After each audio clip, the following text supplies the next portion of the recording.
ఇక్కడ ఏం చెప్పారంటే మమైవాంశో జీవలోకే జీవభూత సనాతన, ఈ ప్రకృతిలో ప్రతి ఒక్కరూ నా అంశయే అని చెప్పారు కృష్ణ భగవానుడు. అందరూ ఆయన అంశ అయినప్పుడు, నేను ఆయన అంశ అయినప్పుడు నాకు శత్రువు ఎవడు? అందరూ నావాళ్ళే కదా. నన్ను తిట్టినవాడు నావాడే, నన్ను పొగిడినవాడు నావాడే, నన్ను కాదన్నవాడు నావాడే, నన్ను కావాలనుకున్నవాడు నావాడే, అందరూ నావాళ్ళే. ఈ భావన మనకు పెరగాలి. ప్రపంచంతో వైరం వద్దు, వైరు వద్దు. ఏం చెప్పాను? అర్థమైందా?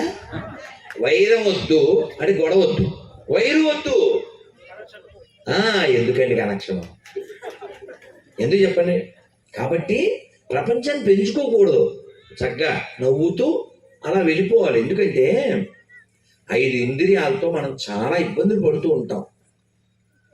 ఇందాక మనం ముందే చెప్పుకున్నాం, అడిగేది నాలిక, పడేది పొట్ట. అలాగే అడిగేది మనస్సు, ఇబ్బంది పడేది ఆత్మ.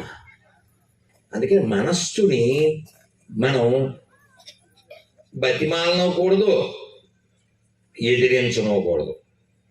మా గురువు గారు ప్రభుపాద గారు చెప్పారు, don't fight with Maya, just avoid Maya. Fight చేయొద్దు, అలాగని ఫ్రెండ్షిప్ కూడా చేయొద్దు. దీనికి ఏం చెప్పిందంటే శాస్త్రం, చెడ్డవాడు ఎటువంటి వాడు అంటే, వాడు నిప్పులో ఉన్నప్పుడు పట్టుకున్నాం అనుకోండి కాలుతుంది, వాడు బొగ్గులో ఉన్నప్పుడు పట్టుకుంటే ఆడికి కసి, మనకి మసి. అర్థం చేసుకో శశి.